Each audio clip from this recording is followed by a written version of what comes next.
കർത്താവ് പറയും, നിങ്ങൾ പാപം ചെയ്യാത്തവർ അവളെ കല്ലെറിയട്ടെ. അതെ, ഞാനും പറയുന്നു, നിങ്ങളിൽ പാപം ചെയ്യാത്ത അവളുമാരും അവന്മാരും എന്നെ കല്ലെറിയട്ടെ. ഒരു ഉളുപ്പില്ലാണ്ട് വീണ്ടും ഓരോന്നൊക്കെ തപ്പി കണ്ടുപിടിച്ചിരുന്ന് കൊണ അടയ്ക്കുക. വേറെ ഒരു പണിയും ഇല്ല അമ്മച്ചിക്ക്. ഒരു വീഡിയോ ഇപ്പം ഓടുന്നുണ്ടല്ലോ, ഏതോ ഒരു ആൾക്കൂട്ടത്തിൻ്റെ ഇടയിൽ ഏതോ ഒരുത്തിൻ്റെ കൂടെ ഇരുന്നിട്ട് കൊണ അടയ്ക്കുന്ന രേണുസുധയുടെ ഒരു വീഡിയോ. നിങ്ങൾ ആരോട് വേണേലും സംസാരിക്കുക, എന്ത് വേണേലും ചെയ്യും, പക്ഷേ പബ്ലിക്കായിട്ട് ഇരുന്നിട്ട് ഇമാതിരി വൃത്തികേട് കാണിക്കല്ല അമ്മച്ചി. ആൾക്കാരെടുത്തിട്ട് ട്രോളും. അതിൻ്റെ പിറകെ രേണുസുധി അമ്മച്ചിയുടെ ഒരു പ്രസ്താവനയുണ്ട്, തന്നെ ദേവിയായി കാണുന്ന ഭക്തനുണ്ട്.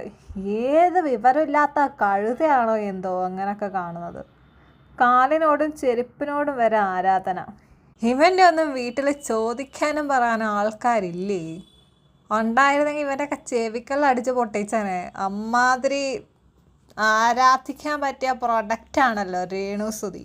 പിന്നെ ഈ വീഡിയോ കാണുന്ന രേണുസുധിയുടെ ആരാധകരോട് എനിക്ക് പറയാനുള്ളത്, കമൻറ്റ് ബോക്സിൽ വന്നിരുന്ന് ചലയ്ക്കുമ്പോൾ എനിക്ക് ഭ്രാന്ത് കയറി ഞാൻ വല്ലതൊക്കെ വിളിച്ച് പറയും എന്നുള്ളത് ഓർമ്മ കൂടെ വച്ചിട്ട് വേണം എൻ്റെ അടുത്ത് വന്നെന്ന് ആ സാധനത്തിന് സപ്പോർട്ട് ചെയ്തിരുന്ന് ചലയ്ക്കാൻ. അതാലോചിച്ചിട്ട് മാത്രമായിരുന്നു ഇരുന്ന് വീഡിയോ ചെയ്യുക. ഞാൻ വേറെ വീഡിയോ ചെയ്യും. ഈ ചലയ്ക്കുന്ന കമൻസ് മൊത്തം എടുത്ത് വച്ചിട്ട് ഞാൻ നല്ല രീതിക്ക് ഇരുന്ന് സംസാരിക്കും. അതിന് തയ്യാറാണെങ്കിൽ മാത്രം കമൻറ്റ് ഇടുക. ഓക്കെ, ഇനിയിപ്പോൾ ബാക്കി കേൾക്കാം. കർത്താവ് പറയും, നിങ്ങൾ പാപം ചെയ്യാത്തവർ അവളെ കല്ലെറിയട്ടെ. അതെ, ഞാനും പറയുന്നു, നിങ്ങളിൽ പാപം ചെയ്യാത്ത അവളുമാരും അവന്മാരും എന്നെ കല്ലെറിയട്ടെ. സോഷ്യൽ മീഡിയയിൽ വന്നിരുന്ന് എൻ്റെ കുറ്റങ്ങൾ പറഞ്ഞ് വ്ളോഗ് ചെയ്യുന്നവരും നെഗറ്റീവ് കമൻസ് ഇട്ട് രസിക്കുന്നവരും എനിക്കെതിരെ അങ്ങോട്ടും ഇങ്ങോട്ടും മാറി നിന്ന് എൻ്റെ കുറ്റങ്ങൾ അവിടെ ഇവിടെ പറഞ്ഞ് ആത്മസന്തോഷം കണ്ടെത്തുന്നവരും, ഞാനൊന്ന് പറയട്ടെ, നിങ്ങളിൽ പാപം ചെയ്യാത്ത അവളുമാരും അവന്മാരും എന്നെ കല്ലെറിയട്ടെ. അതാണല്ലോ അന്തസ്സ്. നിങ്ങളെപ്പോലുള്ള ഒരു കൂതറിനെ കുറിച്ച് സംസാരിക്കാൻ വേണ്ടിയിട്ട് ഉള്ള അന്തസ്സ് വേണമെങ്കിൽ എടുത്ത് മാറ്റി വെച്ച് സംസാരിക്കണം ഞാൻ തയ്യാറാണ് അമ്മച്ചി. കാരണം നിങ്ങളുടെ സ്വഭാവം വെച്ചിട്ട് അന്തസ്സ് നോക്കിയിരുന്ന് സംസാരിച്ചാൽ കൊള്ളത്തില്ല. അമ്മാതിരി ഡാഷ് കയ്യിലിരിപ്പിലാണ് നിങ്ങളുടെ കയ്യിലിരിക്കുന്നത്, മനസ്സിലായോ? ആ ഡാഷിൻ്റെ സ്ഥാനത്ത് നിങ്ങളിത് കാണുവാണെങ്കിൽ നിങ്ങൾ എന്തെങ്കിലുമൊക്കെ ഊഹിച്ചെടുത്ത് പൂരിപ്പിച്ച് വെച്ചോ. അമ്മാതിരി തെണ്ടിത്തരം തൊട്ടിത്തരമാണ് നിങ്ങളുടെ കയ്യിലിരിപ്പ് മൊത്തം. അതുകൊണ്ട് നിങ്ങളുടെ അല്ലെങ്കിൽ നിങ്ങളെക്കുറിച്ച് വീഡിയോ ചെയ്യാൻ വേണ്ടിയിട്ട് അന്തസ്സിൻ്റെ ആവശ്യമില്ല. കാരണം അന്തസ്സോടെ പെരുമാറുന്ന ആൾക്കാർക്ക് നമുക്ക് അങ്ങോട്ട് അന്തസ്സ് എന്ന് പറഞ്ഞ സാധനം കൊടുത്താൽ പോരെ. പിന്നെ പാപം ചെയ്യാത്തവർ കല്ലെറിയട്ടെ. നിങ്ങളാദ്യം ഈ ചെയ്യുന്ന പരിപാടി അങ്ങോട്ട് നിർത്ത്. അപ്പോൾ പിന്നെ ഈ പാപം ചെയ്യുന്നവരും ചെയ്യാത്തവരും വന്നിട്ട് കല്ലെറിയുന്ന പരിപാടി അങ്ങ് നിർത്തും. നിങ്ങൾക്കത് നിർത്താനുള്ള ഉദ്ദേശവും ഇല്ല, ബാക്കിയുള്ള ആൾക്കാരത് പറയാനും പാടത്തില്ല. എന്തതാടേ? രേണുസുധി എവിടെ തൊട്ടാലും അത് കുറ്റം. രേണുസുധിക്ക് ഇല്ലാത്ത കുറ്റമില്ല. രേണുസുധി വയറ് കാണിക്കാൻ പറ്റത്തില്ല, രേണുസുധിക്ക് അങ്ങനെ ചെയ്യാൻ പറ്റില്ല, രേണുസുധിക്ക് ഇങ്ങനെ ചെയ്യാൻ പറ്റില്ല, രേണുസുധിക്ക് ഒരാണിനോട് സംസാരിക്കാൻ പറ്റത്തില്ല. രേണുസുധി ഒരു മനുഷ്യനാണ്, മനസ്സിലായോ? അല്ലാതെ രേണുസുധി ഈ തല തൊട്ട് ഈ കാല് വരെ പ്ലാസ്റ്റിക് കൊണ്ടുണ്ടാക്കി വെച്ച സാധനമൊന്നും അല്ല, മനസ്സിലായി? ഈ പറയുന്ന ഇവരിങ്ങനെ കിടന്ന് പറയുന്നല്ലോ, നാണമില്ലേ? ഞാൻ മാത്രമേ ഉള്ളൂ ഒരു മനുഷ്യനായിട്ട് അല്ലെങ്കിൽ കുറ്റം ചെയ്യുന്ന, ലോകത്തിൽ കുറ്റം ചെയ്യുന്ന ഒരേ ഒരാളാണ് രേണുസുധി. ഒരു എൻ്റെ മെക്കെട്ട് കയറാൻ വേണ്ടിയിട്ട്. പക്ഷെ ഒരു കാര്യമുണ്ട്, അപ്പം നിങ്ങൾക്ക് ബോധമുണ്ടോ നിങ്ങൾ തെറ്റ് ചെയ്യുന്നുണ്ടെന്നുള്ള കാര്യത്തിൽ? എന്നിട്ടാണ് വീണ്ടും വീണ്ടും അത് തന്നെ ചെയ്തുകൊണ്ടിരിക്കുന്നത്. കൊള്ളാം കേട്ടോ അമ്മച്ചി. എന്തൊക്കെ പറഞ്ഞാലും എന്നെ തളർത്താൻ ഇതിനൊന്നും ആവില്ല. ഞാൻ മുന്നോട്ട് തന്നെ പോകും. പിന്നെ നീയൊക്കെ പറയും ഇവളുടെ റീച്ച് കുറയാറായി, റീച്ച് തീരാറായി, ഇവള് ഫീൽഡ് ഔട്ടായി. ഇടയിൽ ഫീൽഡ് ഔട്ട് ആകാൻ വേണ്ടി ഞാൻ ഇതിന് വേണ്ടിയിട്ട് വന്ന ഒരാളൊന്നുമല്ല, സോഷ്യൽ മീഡിയയിൽ തിളങ്ങി നിൽക്കാൻ വന്ന ഒരാളല്ല. ഞാനൊരു ഒഴുക്കിനനുസരിച്ച് വന്നതാണ്. നീ ഫീൽഡ് ഔട്ട് ആയാലും ഞാൻ ജീവിക്കും, എന്നെ സ്നേഹിക്കുന്നവർ എൻ്റെ കൂടെ ഉണ്ടെങ്കിൽ, മനസ്സിലായോ? നിങ്ങളെ സ്നേഹിക്കുന്നവർ നിങ്ങളുടെ കൂടെ ഉണ്ടെങ്കിലല്ല നിങ്ങൾ ജീവിച്ചു പോകുന്നത്. നിങ്ങളെ വെറുക്കുന്ന ആൾക്കാരെ കൊണ്ടാണ് നിങ്ങൾ ജീവിച്ചു പോകുന്നത്. അതാദ്യം നിങ്ങളൊന്ന് മനസ്സിലാക്കണം. നിങ്ങൾക്ക് ഈ കയറി വരുന്നത് മൊത്തം നെഗറ്റീവ് റീച്ചാണ്, അല്ലാണ്ട് പോസിറ്റീവ് റീച്ച് അല്ല. നിങ്ങൾ കാണിക്കുന്ന പേക്കൂത്ത് കാരണം അതിന് നേരെ തെറി വിളിക്കാൻ വരുന്ന ആൾക്കാരും വിമർശിക്കാൻ വരുന്ന ആൾക്കാരും കാരണമാണ് രേണുസുധി അമ്മച്ചി ജീവിച്ചു പോണേ, അല്ലാണ്ട് സ്നേഹിക്കുന്ന ആൾക്കാരെ കൊണ്ടല്ല കേട്ടോ.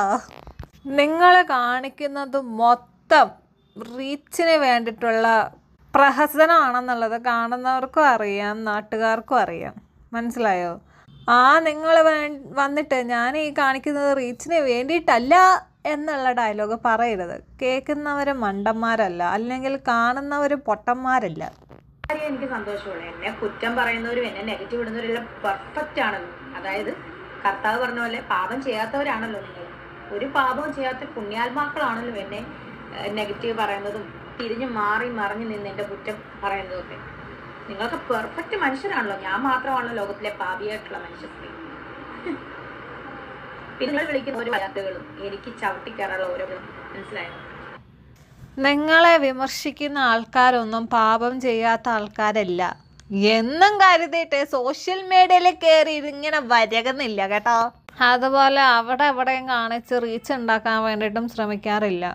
നിങ്ങൾ വിമർശിക്കുന്ന സമയത്ത് നിങ്ങൾ എന്താണ് ചെയ്ത് കൂട്ടുന്നത് അല്ലെങ്കിൽ കാട്ടിക്കൂട്ടുന്നത് എന്നുള്ളത് സ്വയം ഒരു ബോധം ഉണ്ടാവുക. അതില്ലാണ്ട് വന്ന് കയറി ഇരുന്നിട്ട് പാപം ചെയ്യാത്തവർ കല്ലെറിയട്ടെ എന്നുള്ള പ്രസംഗിച്ചിട്ടൊന്നും ഒരു കാര്യമില്ല മച്ചി. ഇൻ്റർവ്യൂവിലൊക്കെ കൊടുത്ത സമയത്ത് എനിക്ക് തോന്നിയത് ഞാൻ ചെയ്യും, എനിക്ക് അവിടെ ഇവിടെ കാണിക്കണമെങ്കിൽ ഞാൻ കാണിക്കും, എനിക്ക് ആ കാണിക്കുന്നത് ഇഷ്ടമാണ് എന്നൊക്കെ നിങ്ങൾ പറയുന്നത് പോലെ, നിങ്ങൾ പ്രവർത്തിക്കുന്ന പോലെ നിങ്ങളെ ഈ വിമർശിക്കുന്ന ആൾക്കാർ വന്നിരുന്ന് പ്രവർത്തിക്കുകയോ പറയുകയോ ചെയ്യുന്നില്ല.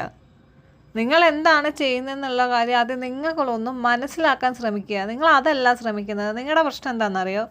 നെഗറ്റീവായിട്ടാണെങ്കിലും എനിക്ക് റീച്ച് കിട്ടണം, എന്നെ ആൾക്കാരെടുത്തിട്ട് സംസാരിക്കണം, അല്ലെങ്കിൽ എൻ്റെ വീഡിയോസ് മൊത്തം സോഷ്യൽ മീഡിയയിൽ കറങ്ങി നടക്കണം. ഈ ഒരു മൈൻഡ് സെറ്റിലാണ് രേണു അമ്മച്ചി പോകുന്നത്.